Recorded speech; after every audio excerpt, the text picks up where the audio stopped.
Mesdames et messieurs, bienvenue dans notre vidéo de ce jour. Chers amis, je vous salue partout où vous êtes, d'où vous regardez la vidéo. Je vous dis à tous et à tous bienvenue. Bien, je suis à cet instant à préparer un sujet sur le saut quantique. Chers amis, le saut quantique va être développé dans notre courte vidéo qui peut-être sera longue, allez savoir, parce que dans un saut quantique, sachez que l'on fait des sauts, puisque c'est le principe de faire un saut quantique, c'est-à-dire de faire un saut entre un point actuel et un point du passé ou du futur.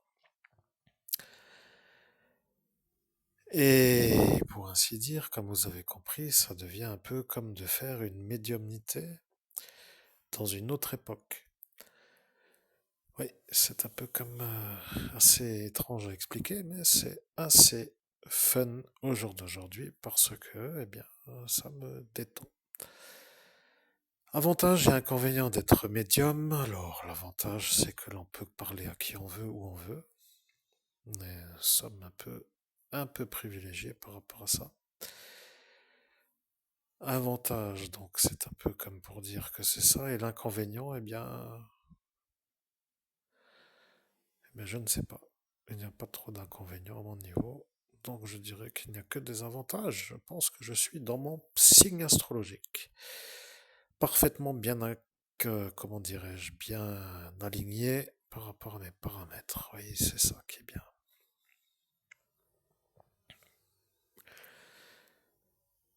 Bon, mesdames et messieurs, comment allez-vous? Et la question que je vous ai déjà demandée, et nous allons aborder directement le saut quantique. Et je vous fais une courte euh, manière de vous préparer à la recherche dans un temps antérieur d'informations. Je sais que ça paraît incroyable, mais il faut quand même comprendre que quand on commence à être un médium assez performant, pour rester humble, on peut quand même se permettre de chercher ce que l'on souhaite. Alors, sans plus attendre, nous démarrons.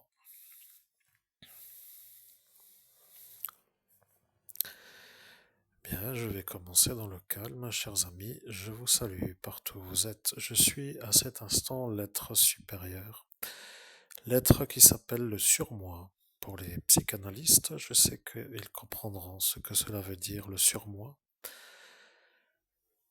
Il y a des êtres qui n'aiment pas du tout, des êtres comme moi, parce que de parler à leur surmoi est un peu une chose qu'ils n'arrivent peut-être pas. Et dès que certains voient ce qui y arrive, alors c'est l'éclatage du calme avant que ce soit l'explosion, vous comprenez?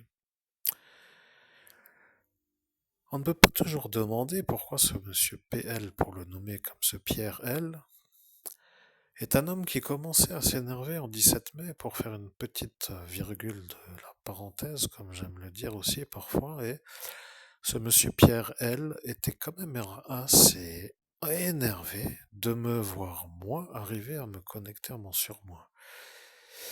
Bon, disons que d'avoir des interlocuteurs comme lui n'est pas ce que je recherche, et d'aventure, si c'est encore possible, de ne pas me le mettre dans les pieds pour que je sois obligé de lui tenir compagnie de sa maladie mentale. Bon, je sais que ça paraît incroyable à dire, mais ne pouvant pas m'en rappeler en raison de l'effaçage de mémoire que j'ai subi, je dois quand même dire que si je ne m'en rappelle pas en raison de l'effaçage de mémoire que j'ai subi, et que je fais le souvenir que vous savez, puisque vous n'avez pas été effacé alors, cela voudra dire que vous êtes les témoins, et étant donné que vous êtes les témoins, alors je vous salue, chers amis. Comment allez-vous, les témoins de l'effaçage de mémoire que m'a fait Pierre L. le 17 mai, lorsque lui n'arrivait pas à se connecter à son surmoi, c'est-à-dire le INI, le Ich bin, le je suis. Téléphonons à Sigmund Freud un jour, vous voudrez bien me mettre dans la bonne ambiance, je le ferai volontiers, mais là je suis à chercher des informations du passé, et c'est ça la première manière de mettre la professionnalisation de mon métier. Bien entendu, métier est un peu exercé à titre bénévole en cet instant ou sur don libre, parce que j'aime aussi que les gens qui ne peuvent pas payer 1 000 € l'heure, ou peut-être même ai-je encore été un peu humble. Peut-être, nous ne savons pas. Quoi qu'il arrive, je vous rappelle quand même qu'il n'existe à l'heure actuelle sur cette planète aucun médium capable de canaliser ce que je canalise. Et je veux dire que c'est vrai que de le dire n'est pas autrement que de dire que c'est ça la vérité. Je suis un médium qui peut canaliser l'Immaculée Conception, la Sainte Vierge Marie pour ceux qui connaissent. Je peux canaliser Jésus-Christ pour ceux qui connaissent. Je peux canaliser certaines énergies du monde lointain comme le Maître Saint-Germain.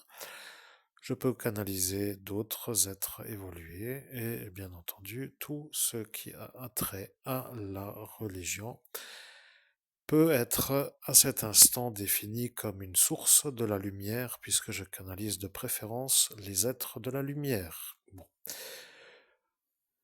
Je ne vais pas trop m'encombrer avec des démons puisque je suis l'exorciste. Vous comprenez, je ne vais pas commencer à canaliser des êtres qui vont faire descendre mon taux vibratoire pour qu'après j'éprouve une certaine difficulté à me recanaliser à la hauteur que j'ai atteint. Si vous avez compris, c'est assez simple. Il y a des choses qui font monter le taux vibratoire, d'autres qui le font descendre. Et lorsque vous êtes en bas, eh bien, il y a la pente à remonter, il faut faire les efforts pour remonter tout en haut, et là, ça devient parfois pas trop l'instant, on ne sait jamais ce qui peut arriver dans l'intervalle, vous comprenez, c'est surtout pour ça aussi, parce qu'imaginons que je me mette à canaliser des êtres que je pourrais quand même canaliser si je voulais, je pourrais, mais je ne le fais pas. Vous voyez, je ne le fais pas parce que après, j'ai mon taux vibratoire au ras du sol. Et quand c'est vraiment ça, ça devient pénible pour refaire l'ascension de ces étages, pour retrouver un haut taux vibratoire. Alors bien sûr, je pourrais dire que au lieu de les faire parler, au lieu de les canaliser, je peux les mentaliser, c'est-à-dire me connecter à eux d'une manière mentale et d'entendre ce qu'ils disent dans la dimension où il se trouve. Voilà, faisons les choses d'une manière simple. La voix est une sorte de prise de contrôle que certains démons ou entités de la nuit ne doivent pas pouvoir exercer sur moi. C'est aussi ça que certains ne comprennent peut-être pas. Et si vous voulez bien rester dans une certaine logique, l'exorciste n'a pas trop autrement à faire que de canaliser les êtres qu'il représente ou qui sont de son royaume. Pour faire les choses simples, c'est une question parfois simple. Avez-vous déjà été confronté à la mort dans une lutte pour dire que ça serait peut-être pas si grave que de canaliser un démon? Eh bien, la réponse est j'ai déjà été confronté à la mort dans une lutte et j'ai failli le faire pour que cela s'arrête de m'ennuyer. À la dernière minute, j'ai dit que je ne voulais pas celui-là, ce LUCIFER, car je ne le veux pas. Et ils ont commencé à fumer du cerveau, tous en même temps. Ils ont commencé à se rendre compte que c'était quand même incroyable que je leur dise non, mais vous vous rendez compte, ça devient incroyable. Bon, je sais que si je dois encore me justifier auprès des gens qui n'arrivent pas à canaliser leur INI, ce qui veut dire qu'ils ne sont pas capables d'accéder à ce haut palier, ça ne sert donc à rien de pouvoir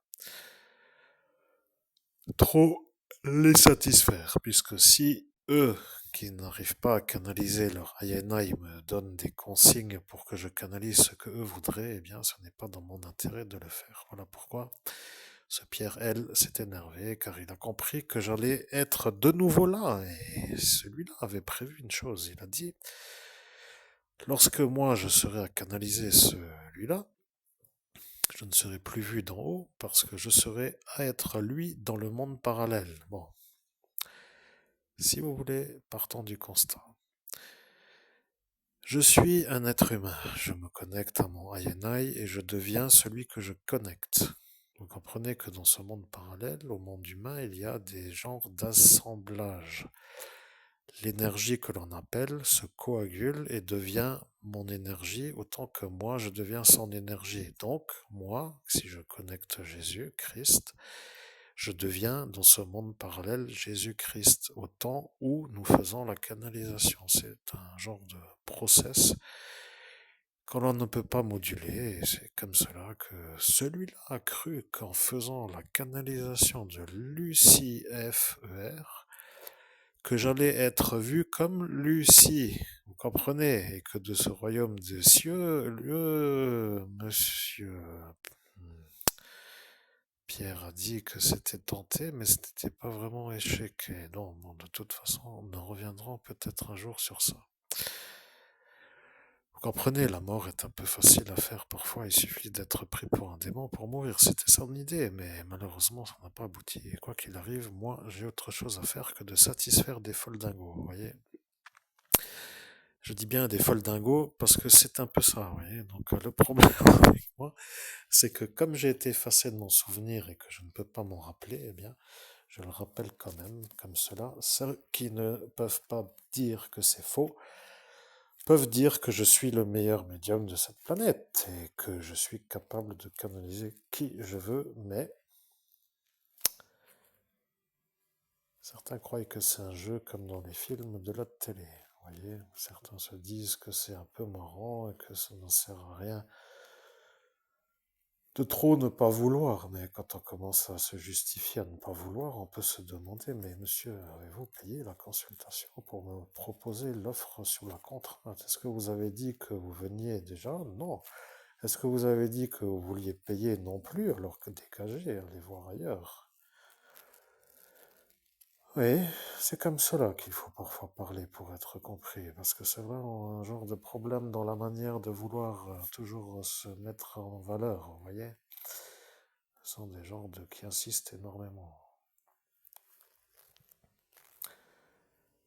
Ce que je veux dire maintenant, c'est qu'après cette courte introduction qui commence un peu à être vue comme une sorte de chose pénible, eh bien, je vais démarrer ma médiumnité de ce jour. Je suis à cet instant, chers auditeurs, à chercher une information du passé. Vous savez, j'ai dans mon enfance énormément eu de phénomènes paranormaux. J'ai longtemps été vu comme une sorte de entre deux univers, un monde humain pour dire le monde humain, et puis très attiré par les sciences de l'esprit du monde parallèle, comme pour dire la médiumnité. C'est une sorte de prise de vouloir de me connecter qui a toujours été très développé chez moi. Le fait de vouloir connaître des choses de ce monde occulte. Alors il fallait aussi parfois tomber sur des bonnes personnes pour pouvoir être bien conseillé. J'en ai trouvé aussi, mais j'en ai aussi connu qui n'étaient pas du tout corrects. Alors, le pas du tout correct, vous savez, il y en a parfois qui se trouvent tellement beaux là-dedans, qui se demandent même pourquoi ils seraient pas si beaux, puisqu'ils se disent être tellement, à être considérés, à être, je ne sais comment dire. Ce sont des gens qui parfois, au final, ne sont pas du tout ce qu'ils devraient être. Certains escrocs devraient aller faire autre chose pour être clair, vous voyez.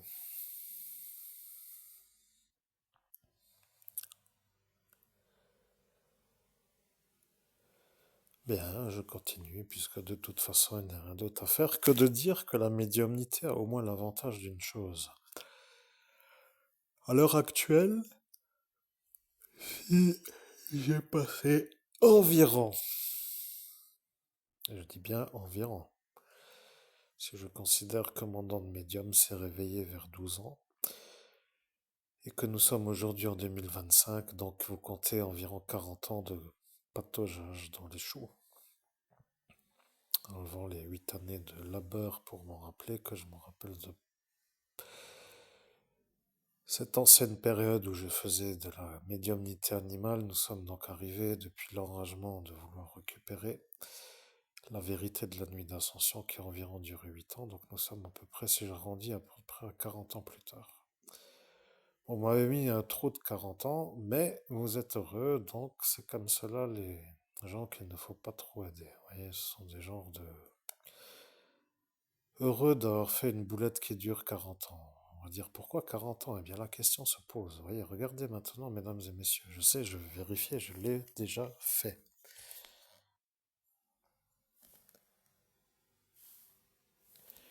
15, 15. C'est incroyable, n'est-ce pas? Nous sommes dans une sorte de durée qui apparaît comme une sorte d'équilibre. Bon, ce qui est quand même parfois un signe, même si pour vous ça ne peut pas toujours trop être un signe, mais ça peut parfois être une sorte de bonne période pour parler de ce que j'avais envie de parler.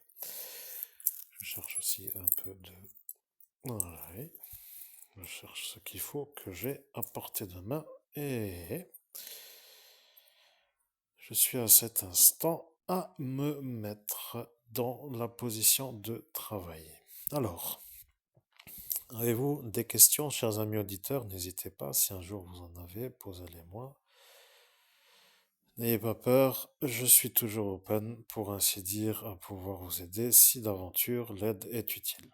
Si c'est pour se moquer, vous partez avant de venir, comme cela je serai plus soulagé que si vous étiez venu. Alors, nous sommes arrivés à environ 12 ans et je suis à cet instant à découvrir un don de médium et figurez-vous que j'ai eu droit à la thérapie à domicile par un psychiatre. Alors, le problème avec ce psychiatre, c'est que celui-là est donc venu, pour ainsi dire, en raison de ce qui s'appelle ma capacité d'entendre les animaux. Alors, bon, j'imagine que c'est arrivé peu de temps après cette rencontre avec ce berger allemand, parce que je l'entendais d'une certaine façon, et ça a peut-être été un peu mal interprété. Allez comprendre, quoi qu'il arrive, ça devient une sorte de barrage de la réussite. C'est un peu pour vous dire que sur cette première rencontre avec un animal, qui m'a fait une télépathie très très très très chaleureuse, pour ainsi dire, eh bien, j'ai été peut-être pris pour un genre de dingo. Donc, du coup, le psychiatre qui est venu d'on ne sait où, parce que j'étais petit, vous vous rendez compte, à 12 ans, mon Dieu, c'était la période où ça n'était pas faisable d'aller sur la manière où certains auraient pensé m'emmener à l'asile psychiatrique pour faire une thérapie en raison du symptôme d'être un télépathe qui entend les animaux. Bon, vous voyez, c'est un genre de faculté qu'un certain genre de personnage avait pris pour une sorte de folie. Je ne sais pas vraiment comment vous expliqueriez-vous cela, mais il semblerait que cette manière d'être médium animalier à l'âge de 12 ans a été pris par ceux qui m'ont vu être un médium animalier comme une genre de folie. Voilà, qui se sont sentis en droit peut-être de vouloir m'aider, et malheureusement, l'aide n'était pas du tout l'aide qu'il fallait faire. Mais ce psychiatre est arrivé avec son accent qui semblait être un accent qui semblait être un accent, et qu'est-ce que ça veut dire si je dis que semblerait-il qu'il ait un accent? Eh bien, je suis à cet instant à 12 ans, vous vous rendez compte, je parle de ça comme si c'était hier, sauf que j'ai tout oublié en raison de ce que je vais vous dire, que cela soit su. Chers amis auditeurs, vous voyez, avoir des dons de médium ne semble pas toujours être de tout repos, vous vous rendez compte? Voilà que le médium que je suis aujourd'hui, qui a eu le don de médium de l'abbé Julio Monseigneur Houssaye en 2017, se retrouve à dire, grâce au don de médium que j'ai eu en 2017, ce qu'il s'était passé lorsque j'avais 12 ans, donc en 1900, attendez voir que je réfléchisse, aux environs de 1982, bon, enfin un peu comme ça. En 1982, non, 1988 plutôt. Ouais.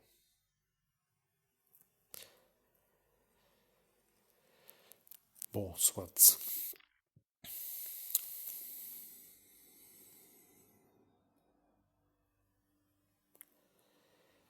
Vous voyez, cet homme est venu avec son intelligence. Il a dit, je suis le psychiatre. Le psychiatre psychiatre est arrivé, peut-être pour m'aider, mais malheureusement, qui a appelé le psychiatre à votre avis? Et la question que je vais vous laisser répondre.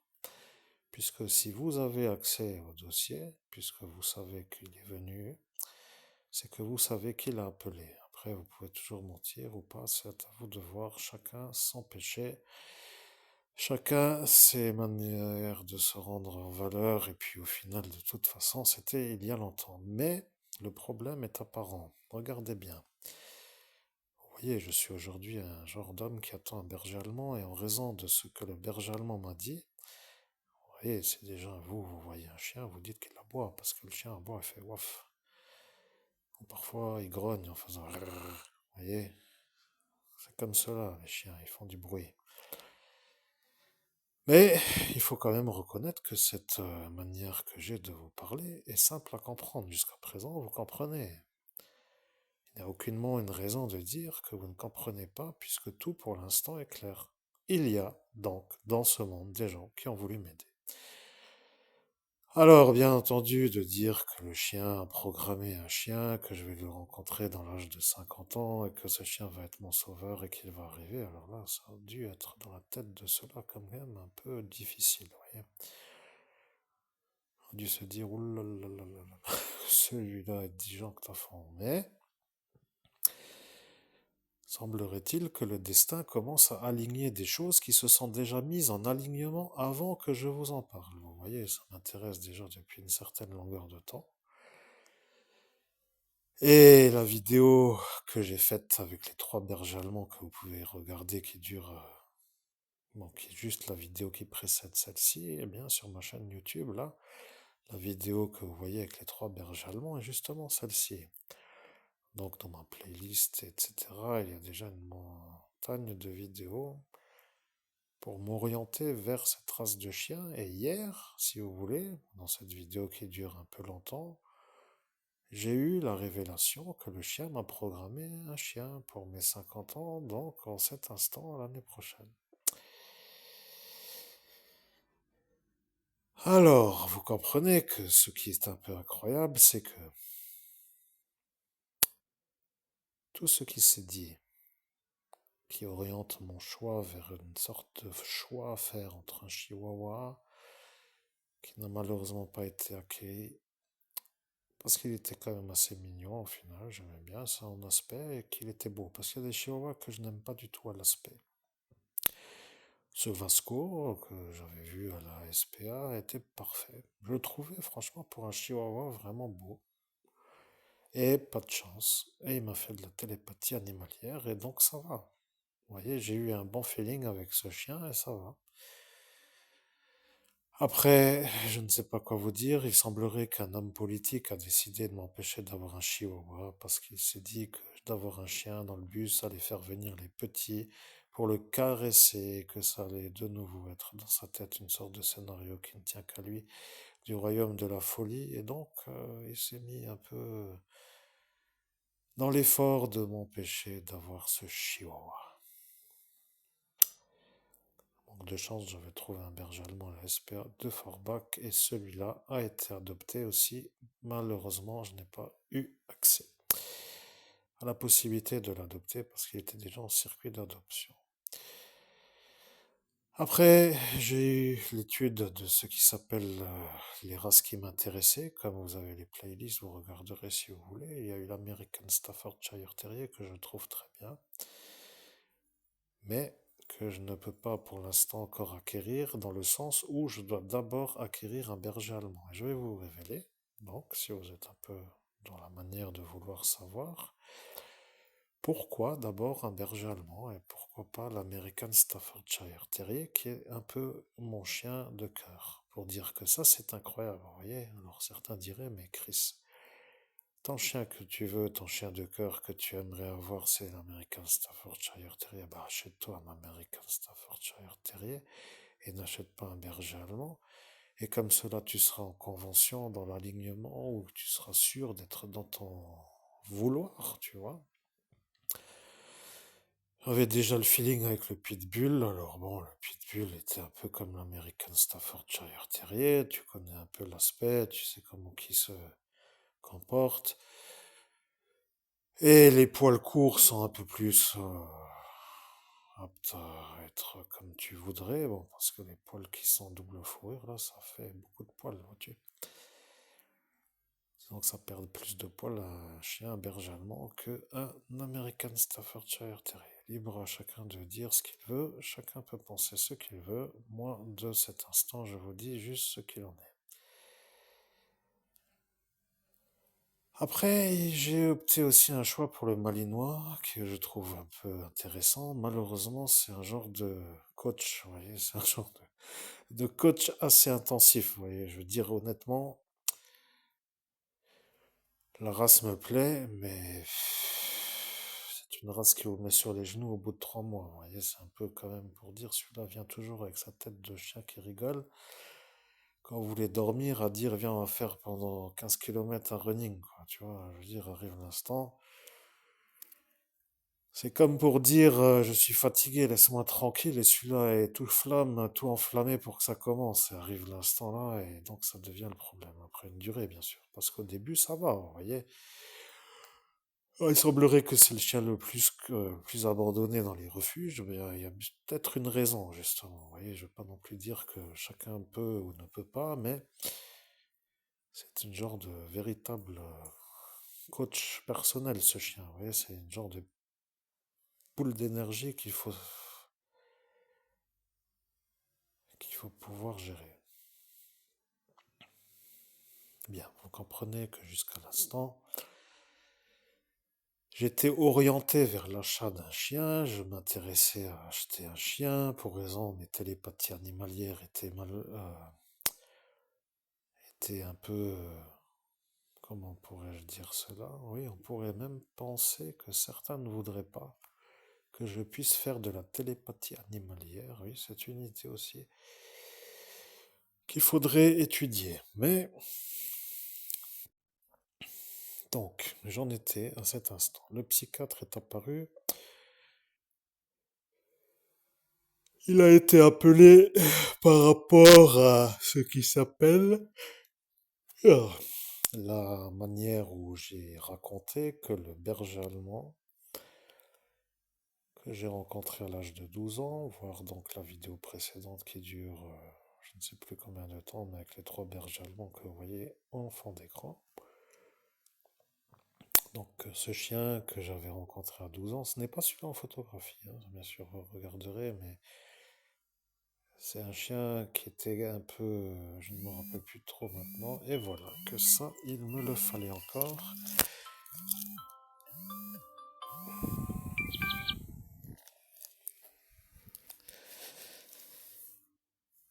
Bien, vous voyez, donc le problème, si vous voulez, quand on dit à quelqu'un, le chien que j'ai vu, il était très bien, mais il m'a dit que j'en aurais un quand je serai adulte, et quand je serai autour de 50 ans, j'aurai un chien que lui a trouvé. Vous voyez, quand vous dites ça à vos parents, ils vont se dire, oh là là, il y a peut-être un problème. Mais quand on est médium et qu'on est dans la télépathie animalière, on peut dire aussi que,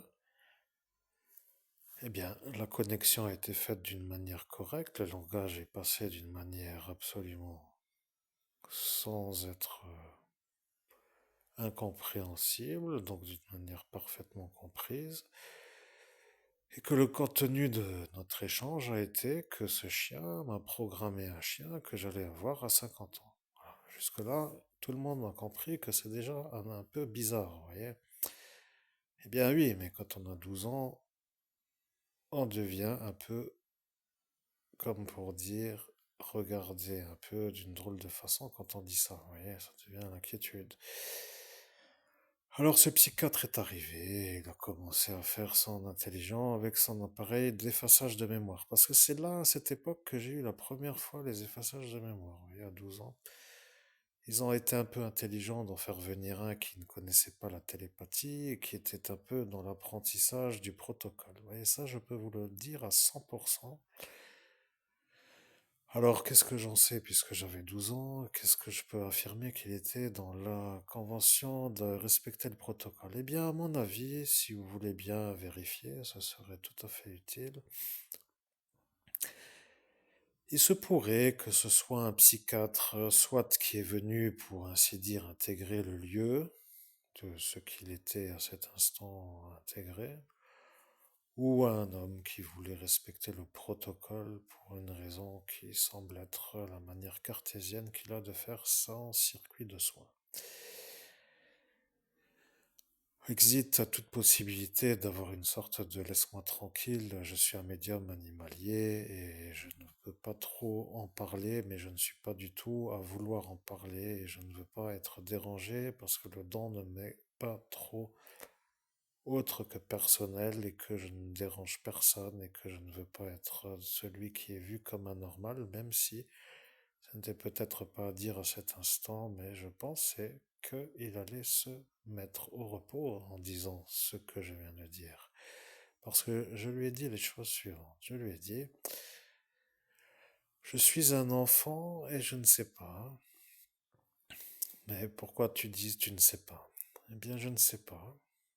J'entends des fois pas. Alors, ça veut dire que parfois tu entends des voix. Eh bien, je ne sais pas. Ça devient parfois ça, parfois pas. Donc tu dis que tu entends parfois des voix. Eh bien, je ne sais pas. Parfois j'entends, mais je ne demande pas toujours à entendre. Et quand j'entends, eh bien j'aime bien. Donc tu as une voix que tu aimes. Eh bien, je ne sais pas. C'est comme cela parfois, même parfois non. Eh bien, ça semble être une schizophrénie. Il faudrait vérifier sur la suite. Eh bien, je ne sais pas pourquoi, mais ça devient bizarre. Eh bien, je vais faire des questions et il faut répondre. Je ne sais pas pourquoi je dis que je devais rester. Il ne faut pas trop rester, il faut répondre. Mais je ne voulais pas rester pour ne pas répondre. Eh bien, maintenant que tu dois répondre, il faut répondre, car c'est comme cela qu'il faut que je fasse. Mais je ne suis pas malade, je veux juste que vous étiez vous. Pour moi, disons, comment dire. Maintenant, je suis énervé, je ne sais plus comment parler. Je dois dire que je ne veux pas répondre. Eh bien, il faut répondre parce que je suis venu pour faire le... Mais madame, vous avez dit qu'il n'était pas malade. Il entend des voix, il faut bien faire comme si c'était comme une sorte de... Eh bien, la thérapie pour dire qu'il faut oui ou non savoir si c'est ça ou ça, si c'est bon pour ça ou ça.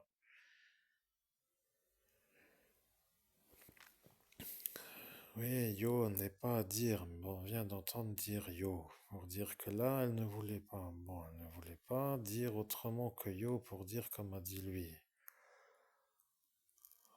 Je suis mon INI de mon enfance, je sais que je parle à cet instant dans une sorte de messagerie qui vient du futur, mais je me vois dans le futur et j'aurai quand même le don de médium et je peux donc quand même répondre aux questions. C'est ça que je vois à cet instant. Je me vois et je sais que je pourrais le faire, même si celui-là me dit ces questions. Alors je dis, faites comme vous voulez, mais je ne dois pas trop dire que je ne dois pas répondre comme il faut.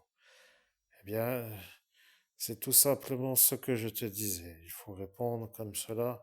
Tu peux être après tranquille. Alors faisons comme vous dites, mais je ne dois pas trop déranger trop tout le monde. Mais je ne dois pas trop déranger tout le monde, mais c'est une chose que je ne dis pas que tu déranges, je dis que tu dois juste répondre aux questions. Eh bien, je ne réponds pas aux questions puisqu'il n'y en a pas encore de posées. Eh bien voilà, il commence à comprendre qu'il faut d'abord poser la première question. Alors la première question est que depuis combien de temps tu entends tes voix? Eh bien, je ne sais plus. Maintenant, je dois dire que j'avais déjà entendu l'autre oiseau. Tu as entendu un oiseau. Alors, qu'est-ce qu'il a dit? Eh bien, et dis-moi, qu'est-ce qu'il t'a dit? Eh bien, il a dit qu'il n'aime pas trop être dehors. Alors, pourquoi tu lui demandes pas de devenir ton ami et de l'avoir dans la cage? Eh bien, pourquoi, j'ai juste entendu qu'il m'a dit cela. Eh bien, alors, alors cet oiseau-là est un oiseau qui t'a parlé. Et il a dit qu'il n'aime pas trop être dehors. Et alors c'est bizarre parce que les oiseaux font du bruit avec leurs oiseaux, avec leur bec. Ils chantent, ils ne disent pas des paroles. Pourquoi tu dis qu'il a dit qu'il n'aime pas être dehors? Eh bien, je ne sais pas pourquoi il dit. Et quand il dit, et après il chante. Alors il dit et il chante en même temps. Alors ça c'est une chose qui ne peut pas être réelle, regarde. Cet oiseau-là, il chante, il chante, il chante, il ne parle pas. Et j'ai dit qu'il ne parle pas, mais je l'entends pour dire dans la tête. Alors c'est ça que je suis venu vérifier. Tu dois demander une chose. Est-ce que tu peux comprendre que l'oiseau ne peut pas chanter s'il parle? Je n'ai pas dit qu'il parle avec le bec, j'ai dit qu'il parle avec la tête et qu'il chante avec le bec. Eh bien, mais tu dois peut-être demander comment qu'il fait pour parler avec la tête s'il est avec le bec. Je ne sais pas. Bon. Alors le chien t'a demandé quelque chose. Bien, le chien m'a demandé qu'est-ce que je dois faire avec le futur. Eh bien, le futur, c'est un futur. Eh bien, je ne sais pas maintenant. Il m'a dit que je dois savoir comment faire dans le futur.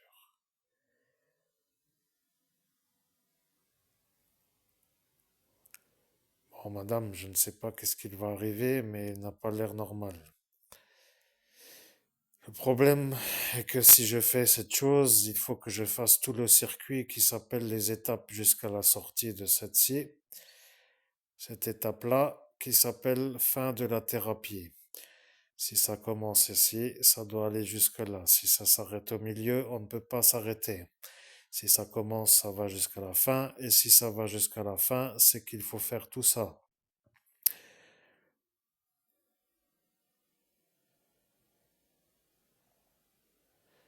Mon Dieu, pourquoi on l'a fait venir? Voilà que maintenant je l'entends, mais je ne l'entendais pas à cette époque. Je suis moi dans mon passé, mais à cette époque, dans cette cuisine, avec ce psychiatre, j'entends ce qu'elle a pensé. Elle a dit, mon Dieu, pourquoi? Elle a pensé, mon Dieu, pourquoi on l'a fait venir? Elle a compris qu'il fallait faire tout ça et que ce n'était pas à elle de décider. Maintenant, mon père, le démon, a dit qu'il allait la faire pour que mon don de médium s'en aille.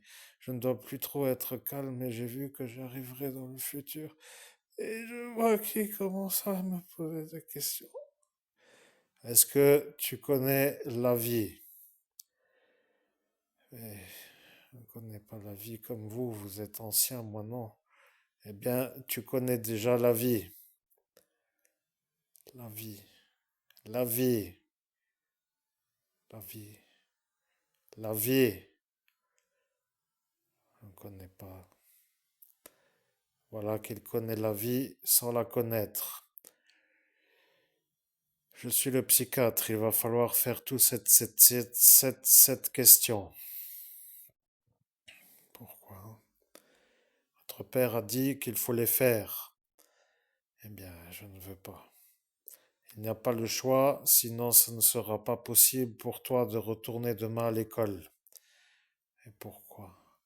Je ne sais pas si tu sais, mais dans mon métier, si ça n'est pas comme là, je dis, il faut aller avec moi dans l'hôpital.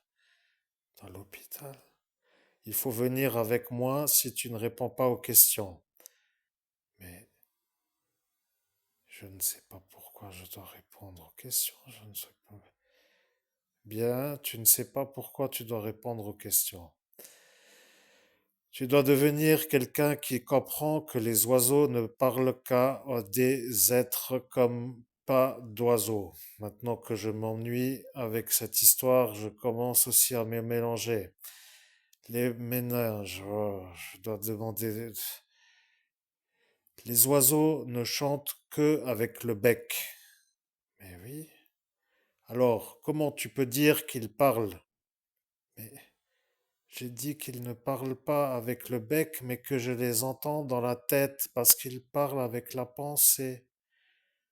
Alors là, c'est incroyable, ça n'existe pas. Ah, ça n'existe pas, mais peut-être que c'est comme cela que c'est et que tout le monde n'entend pas comme moi. Oui, c'est ça le problème. Tu ne crois pas que tu dois être un peu quand même un peu bizarre ou quoi? Mais je ne suis pas bizarre, j'entends des pensées des animaux.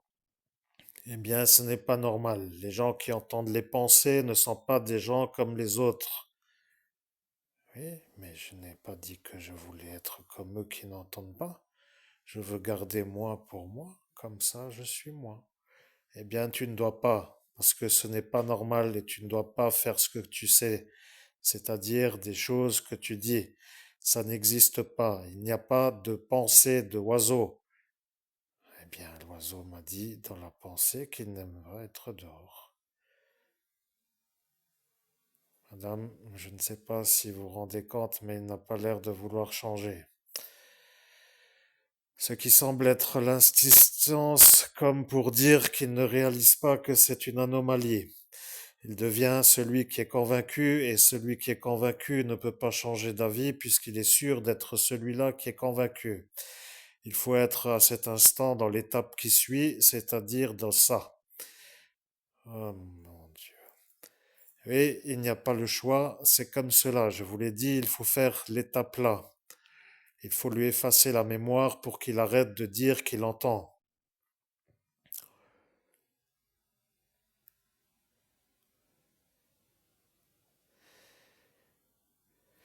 Chers amis auditeurs, je suis de retour dans mon présent en 2025. C'est incroyable. Vous vous rendez compte de ce que je suis en train de faire à cet instant en direct avec vous. Là, je vois là maintenant, hein, en 2025, éclater une dispute dans la cuisine avec ce psychiatre fou. Vous voyez, le problème avec ce psychiatre là, c'est qu'à l'instant là, mon avis aujourd'hui, selon ce que je n'avais jamais en mémoire jusqu'à maintenant.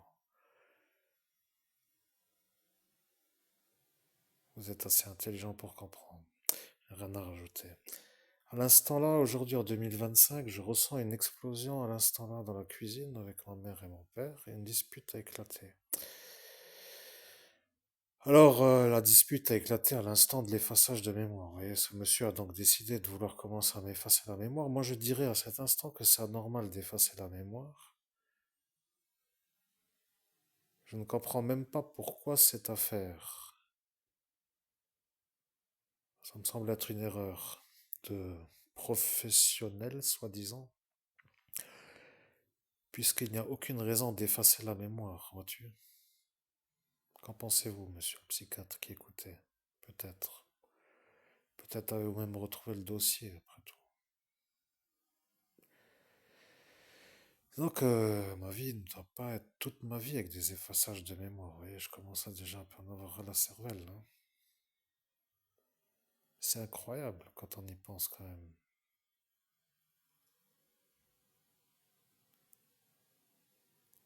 Bien, bon, faisant comme j'ai dit, je me reconnecte à mon instant du passé.